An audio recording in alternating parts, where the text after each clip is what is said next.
Welcome to Spa Business Mastery. And on our podcast today, I have a wonderful guest. Her name is Rene Serbon. And Renee, I'm going to let you share with us what your role is in this industry, because you're particularly niched into skin. And over the past couple of years, I've noticed you really have been there for our skin therapists in our industry. And in particular, the past, year or so, when COVID has just been brutalizing sales and careers. I know that a lot of skin therapists have been really leaning on you for support and guidance. So share with me what your role is in the spa industry and who you serve. Oh, wonderful. Well, thank you for having me. I'm so excited to be part of your podcast and to chat with you again. It's been way too long. Yes. And yes, our paths have crossed a few times, so we kind of know what each other does in the industry a little bit.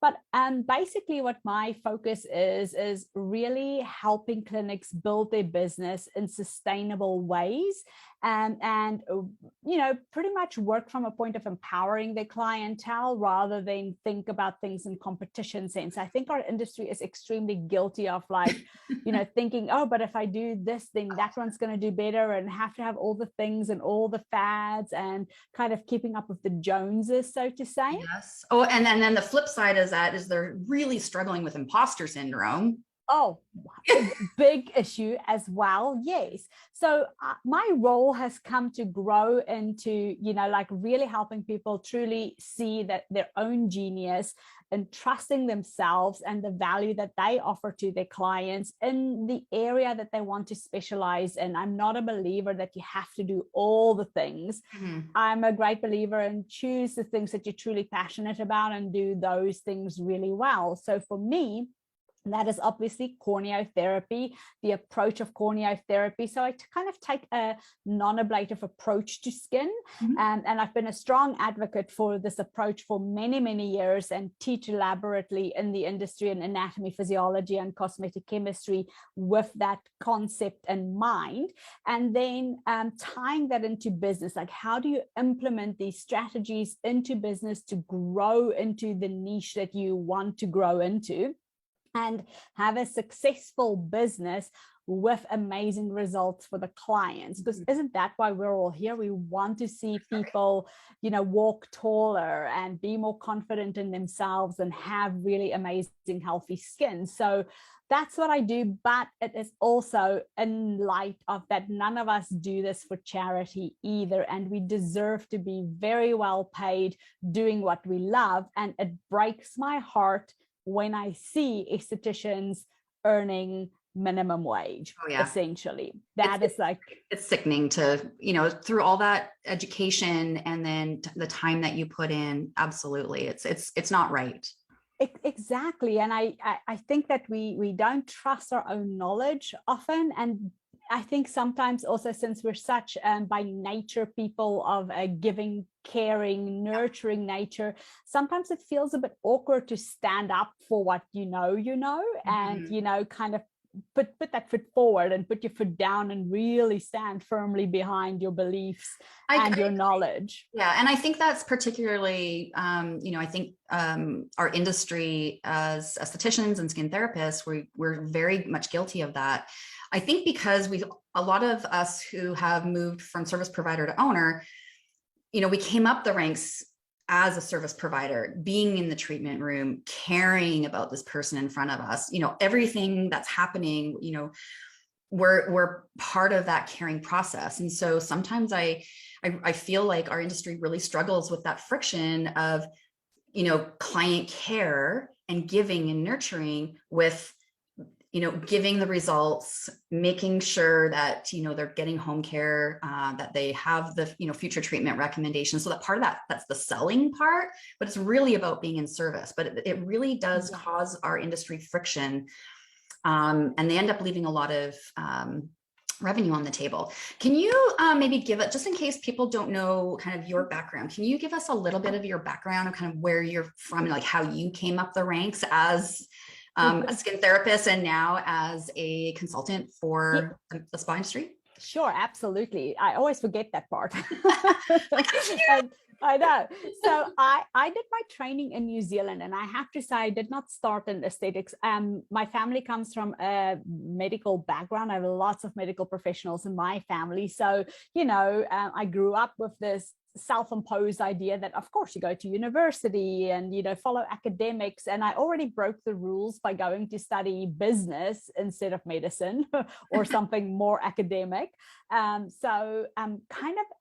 I've always been entrepreneurial. So just before I went to university, because my last 3 years of school was actually homeschooling, and so I had like a 6-month gap before university entrance started, and I decided to go and do nail technology, because I thought, oh my goodness, that would be amazing, because I could set my own schedule and do people's nails out of my, I don't know what I was thinking, my student apartment or something, go to their homes. I don't know. It was a good idea. Fairy showed up and it was like nails.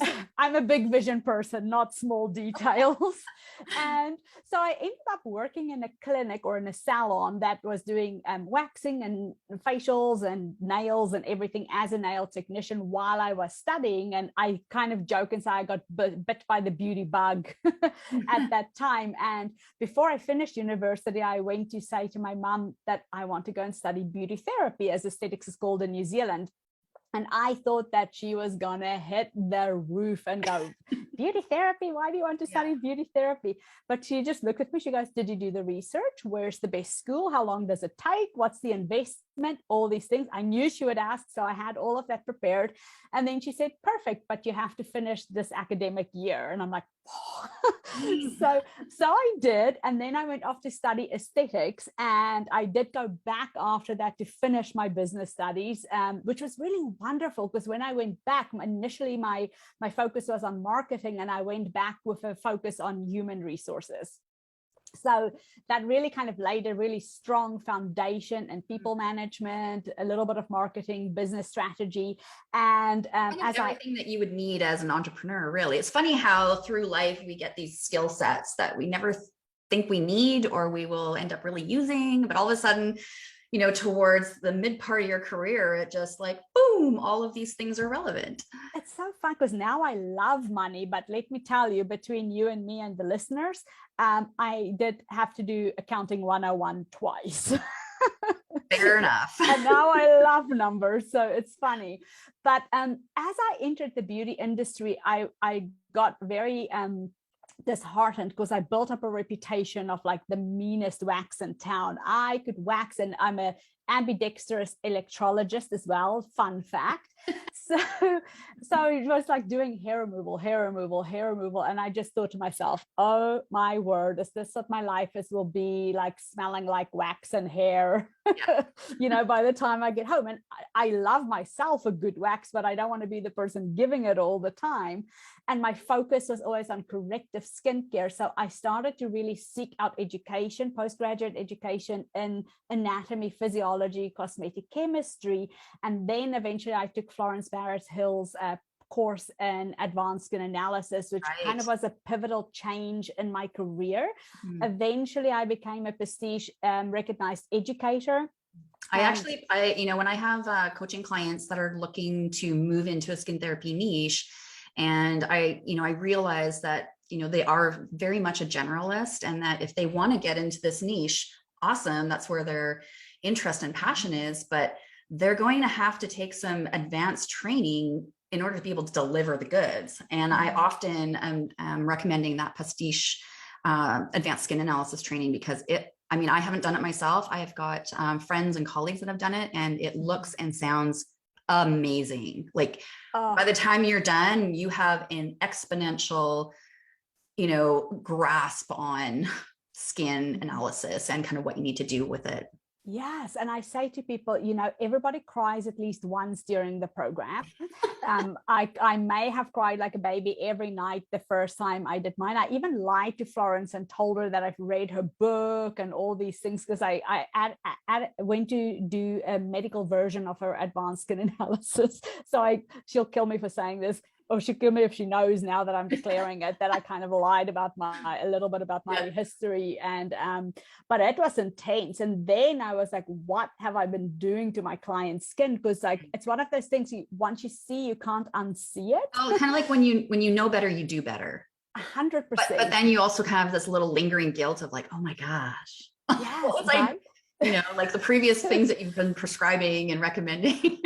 Yes, and then I went back to the clinic, which was not my clinic, although at that time I was doing like in-house training programs. I've always been strong at running in-house training programs, and very early on was tasked with those roles of running these minimum standard criteriums that we set up in clinics and making sure that is maintained through our in-house training curriculum. And when I went back, then you become unhappy because I'm like, wait, these products are not quite what I thought that they were going to do, and now I'm starting to sell based on what's on the back of the bottle rather than in the front of the bottle. Right. It was very enlightening. And then by nature, one of those things is I'm like you, this is the thing that we have in common. It's like, it doesn't matter if you know all the things, if you can't implement it, then it's useless. Mm-hmm. So you can have the grandest technology, but if you don't actually know how to utilize it in your workspace, then it doesn't serve anybody. And that's where I come to realize that my gift is actually implementing the information to convey it to the team, convey it to the clients, get them on the program, and explain it in ways that they understand. And that was pivotal. And then I just got offers. So people say, hey, I could pay for you to come to our clinic in Florida, spend 3 days. They paid me a daily sum, and I just go and help them with their systems and procedures and how to implement this skin-focused point of entry for clients to develop their journey and do a treatment program for them based on that, and help them with the client journey through the clinics and so forth. So out of that came more speaking engagements, more training things, and distribution came about as a result of that. And that was Dermavisuals? Yes, Dermavisuals kind of came through that as well, because what happened is people started to ask me, so what do you use to get the results for your clients? What tools and equipment and products do you use? So for me, it was always like visual analysis machines, metric analysis machines, and Dermavisuals. We actually got the opportunity to do research for dermal needling to test the efficacy of the product of dermal needling, and the results were so mind-blowing that we wanted to have it in our clinics that where we were doing the research. And then we learned that there's no distributor in Canada for it, and we got offered distribution. And I initially was going to say no, because I never, I'm an educator at heart, not a distributor. But luckily, Florence and my friend Margaret threatened my life and said, this is too good an opportunity to pass. And the rest, as they say, is history. And here we are, like almost 11 years later. Oh, wow. Wonderful. Well, I know that, for many skin therapists that kind of orbit me, they orbit you as well. And I know that you've been providing really helpful advice and solutions. And, it's awesome that you are a wonderful resource for them, especially particularly for that real skin therapy niche, because there's lots of resources out there kind of for spa business in general. But it's the skin therapies. Anytime you start niching, you really need a different level of knowledge, guidance, training in order to make sure, and that's the whole point, like you said, to implement it. It's fine to learn about it, but if you don't implement it, you've wasted the money on training, and you've wasted the money on equipment and new product lines, and things collect dust. Yes. So yeah. You have to, and I think niching down is a very brave thing to do, because we're always scared of, especially if you were pretty strong across the board, it's very scary to let go of something that is doing good, even if you don't love it. But even if it's doing okay revenue wise, but you're like, you hate doing it. Like if you hate doing manicures and pedicures, but you've got a chunk of your clientele that's manicures and pedicures, that's super scary to you need a transition plan. You don't just dump your manis and pedis and all of a sudden you're now only taking facials, because that's totally the way to crater your income. Isn't it? So I Yeah. always say to people, yes, you have to know where you want to go to, but it's a throttle. It's not a switch. It's like you don't just go click, now it's gone. You kind of have to transition people through, and you know that there's a process to it, but it is doable if that's what you want to do, and you know this. So it is exciting. When COVID started, I actually took a survey about 6 months in of the industry, and I have to tell you, the results were scary to me. I'm like, the average income of a solo esthetician was 50,000 gross revenue. And So I'm like, 30% off of that for expenses minimum. exactly. So I was like, what? This is like below minimum wage. How are you guys making ends meet? And it was really heartbreaking to me. Yeah. And that's when I was just like, no, we need to be a little bit more vocal and like, you know, helping people charge what they're worth, and, you know, and have really strong, sustainable businesses. Because, hey, I have kids. I know how much shoes cost. Let me tell you, we need money to buy shoes for our children. Absolutely. I mean, just not even shoes, but you know, all of it. It's all very, very pricey. So maybe I'd like to hear what your perspective of like, what are you feeling really excited about in the skin therapy niche right now? Like, what are you seeing, or what are you experiencing, or what ideas do you have that feels really exciting for our industry? Oh, you know, I have to say that I have the privilege of working with estheticians, cosmetic physicians, and dermatologists and naturopaths in our industry. And what really excites me at the moment is that this thing that I've been talking about for so many years, and some of my colleagues have been talking about even longer, that have never got the light of the sun for many, many years. This concept of protecting the epidermis at all times, instead of shooting everything and blasting it to oblivion and scraping the life out of it like a kitchen floor and so forth. And peeling the crap out of it. Exactly. Like that, people are over that, not just from a cosmetic, like a end consumer point of view, but businesses, you know, the clinic owners, the estheticians, the medical skincare providers as well.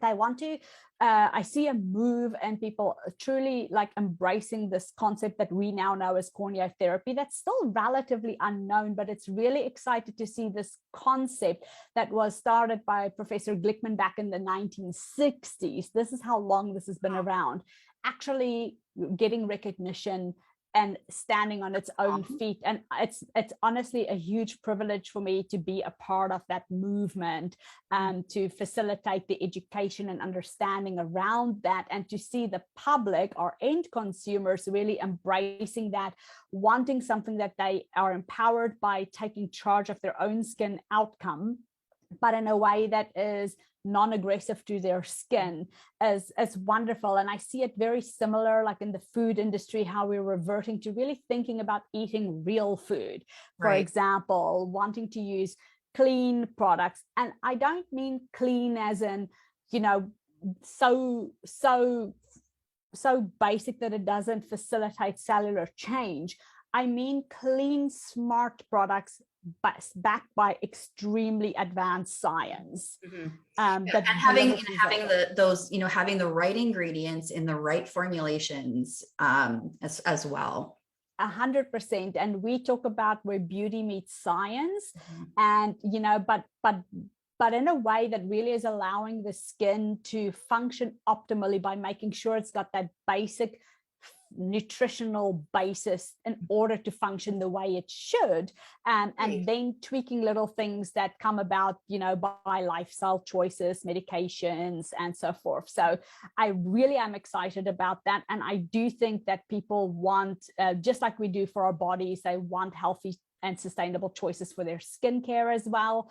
And I definitely see that that is not going to go away anytime soon. People are smart buyers these days. Very savvy. They know the skin consumer and the spa consumer are so incredibly savvy, but unfortunately they also have a lot of misinformation. Yes. Which, you know, that's why you need those advanced trainings, so that you are really confident as a skin therapist to combat the misinformation that they get from just a kind of big beauty. And I also I as you're talking about the, how corneotherapy is becoming more known with skin therapists and with consumers, it's kind of also, it's happening at the same time where consumers are getting tired of the look youthful, like the really in your face, look 20 years younger, those kind of more aggressive things in order to achieve, kind of what marketing is talking about as far as like big youthful changes. I noticed that a lot of corneotherapy therapists often are very much focused on healthy skin, healthy cells, not so much, like you said, blasting the skin away with peels or, intense exfoliants. Exactly. And sometimes, there's things in our environments that does facilitate a little bit of a nudge in the right direction, in which we might use smart, scientifically backed products or technologies, to kind of just bump the skin in the right direction, but still allowing it to do, like, the skin is meant to protect us. Like, seriously, we can't live without it. So it will always aim to do that for us. That's why I think what we do is so important. We literally cannot live without skin. So that's how serious I take my job. So, but I think it's wonderful to see people like actually like taking that movement. What I want for my clients is, I don't want them to be mutton dressed as lamb, pun intended. I spent many too many years in New Zealand. So, we have a lot of sheep there. So, don't be mutton dressed as lamb. But what I do want to see is, when I'm looking at a skin, to see what I am seeing, is that age appropriate? Is it, or is it advanced and beyond what I expect to see at that chronological point in time?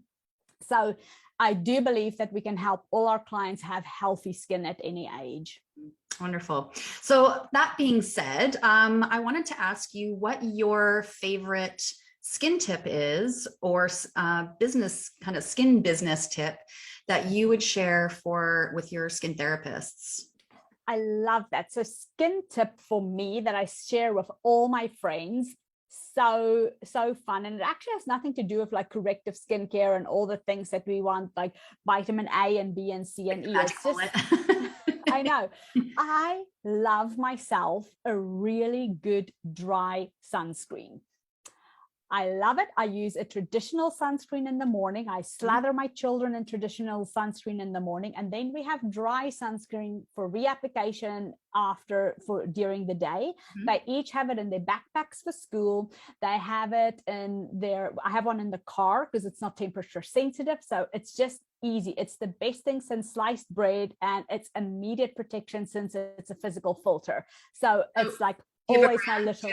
Do you have a favorite brand that you prefer? I do have 3 actually that I do like. The one unfortunately traded us as a professional into to over the counter, but the formulation is still acceptable to me. So I won't tell you which one my favorite is, but there's 3 that I commonly recommend because they're easy to come by. Is Jane Iredale. They just launched it in powder. They just launched it in a new powder brush as well, so that's pretty cool. There's one called Color Science. There's one called Brush on Block. There's a ton of dry sunscreens out there, so as long as they don't have any filler products in it, it's they all do the job. I like that it sits on top of the skin, doesn't absorb into the skin. So I'm a great fan of dry sunscreen, especially for my children as well, because like once they go to school, as I'm realizing, the teachers don't have time to reapply them as they do in daycare. So I teach them very early on. Actually, my kids could both apply the sunscreen from the age of 2 onwards. So impressive. A true skin therapist child. their mom might have a problem. I don't know. So yes, they're both quite good at it, but the brush is kind of fun for them as well. And it's also easy if they need help with the teachers, it's just easier. So for that reapplication, but it's not instead of a usual sunscreen. On top. It's a layered effect. I love the Jane Iredale one. That's the one I have because I keep it in my purse, especially, wearing masks and stuff. It takes off some of the, my Jane Iredale makeup off, and I'm always afraid that it's going to rub off anything else. So I'll reapply the sun powders that way. Absolutely. And it's wonderful. Like if I'm driving and you can just quickly put it on your arm and you can actually feel how it just blocks the erythema from building in your skin as well. So that's what I love. And the other thing, business tip, know your numbers. I love Profit First by Mike Michalowicz. All my clients get gifted that book. Nice. I actually have a Profit First accounting team. That is like the most amazing thing, because I don't have to I know the process and the theory behind it, but they'll take care of it all for me. 100%. And honestly, that is just, especially if you're at the beginning, it's even better because it just sets you up for success, just taking that little cut for profit and, you know, having all those things in place and makes a big difference. I wish I knew about that book when I started, but that's okay. We had to transition. That's all right. We learned the hard way. So do what I say, don't do what I do. Yeah. Well, I mean, I don't even think that book was even close to being written when we first got started. And, you know, so as far as, you know, spa owners, you know, trying to figure out and make sure that also that they get paid, you know, at the end of the month or every 2 weeks, that Profit First methodology makes sure you get paid. So for those of you that have not read Profit First, if you are wondering how to pay yourself, like actually carve out enough money out of the month, that's a fantastic process. Yeah. So great tip. Yes, 100%. One day when I have coffee with Mike Michalowicz, I'm going to make him sign my book. And I want to commission on all the books I've sold for him. Yeah, for sure. Oh yes, no, I love his book. Actually, you know, it's information I'm happy to give away because it is just so fundamental. So I love that. But he did also write another book called I love Clockwork. Run Like Clockwork is also really amazing because you're like me, like we're resonating that it's like, oh, systems and procedures. We're like, oh yay, speaking our language. Actually, you know, speaking, you know, you and I were chatting a little bit before we hit record, and you were asking me how I'm doing after a really tough year. And I shared with you that even when I had to take time off work for my son's accident, like really fast, and I had to take, you know, I ended up taking 6 weeks because my manager, Delia, and I had, and another SD bestie, we had kind of workshopped that book, Run Like Clockwork, and implemented what that book, you know, recommended. That was why I could drop my business and go where I needed to go. It was because of Run Like Clockwork. Wow. And we had this whole conversation without even knowing that I'm going to bring up the book. I know. That's amazing. And the wonderful thing is that just last month, I took a month off of work for my own personal time without having to have a crisis. And again, I was still able to do that because we had set up the systems and structure of the business to run like clockwork without me. Love it. I'm so proud of you. That is amazing. And that is really important. So I think from a business point of view, as an entrepreneur, I think there's a few things that's really important. You got to take time to replenish. And I highly recommend a coach like you as well, because you sometimes just need somebody who's not in the storm, because we always feel like we're in a storm, don't we? So you just need somebody who has that high level viewpoint and that can see the things that you're not able to see when you're in the eye of the storm. So I've always invested in coaches for myself. I actually have a money coach, I have a personal leadership coach, and I have a business coach. Nice. Yeah. So, well, I mean, it's just, it literally allows you to have some shortcuts to where you want to go, because, you know, when you're learning about business, or even if you've been in business for a long time, but you're starting a new strategy and there's a learning curve, there's mistakes that happen along the way. And so having a mentor can just, you know, they can say, you know, do this, you don't need to do that, you know, head this way. And all of a sudden you're not wasting a whole lot of time spinning your wheels. So yeah, absolutely. Coaches need coaches, owners need coaches. We all need that, like, really somebody in their corner to help support them along their journey, for sure. Yes, and ask for support. You know, work with people who want to help you. You're always going to have somebody who's a few steps ahead of you, and you're going to have somebody who's a few steps behind you. So you're both a follower and a leader at any point in the journeys, and that's okay. Where you are is 100% fine. Absolutely, absolutely.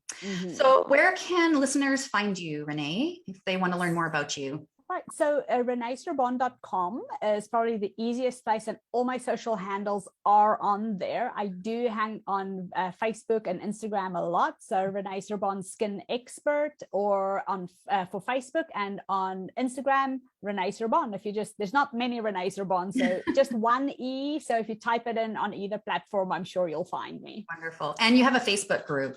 I do, yes, the Skincare Professional Strategy Group. Wonderful. Yes, that has exploded this year, and it's something that I've been wanting to do for a long time. So when I opened it, and thank you for coming to speak in the group as well, you guys. If people join, they have to go back and find you. You're under the guest expert tag that we have in there. Yes, it has been fun. So it's one of my projects that I wanted to implement, and when COVID hit, I just thought, all right, I'm pushing the button on it, and it has been really wonderful. Wonderful. That's awesome. Well, thank you so much for taking time out of your busy schedule to join us here on Spa Business Mastery. And I hope that we can have you back as a follow-up call, and to, just kind of see what's happening in your skincare world, and share what you know. I would love to come back, and thank you so much for having me. And everybody, have fun out there saving one skin at a time. Awesome. Thanks, Renee. Bye.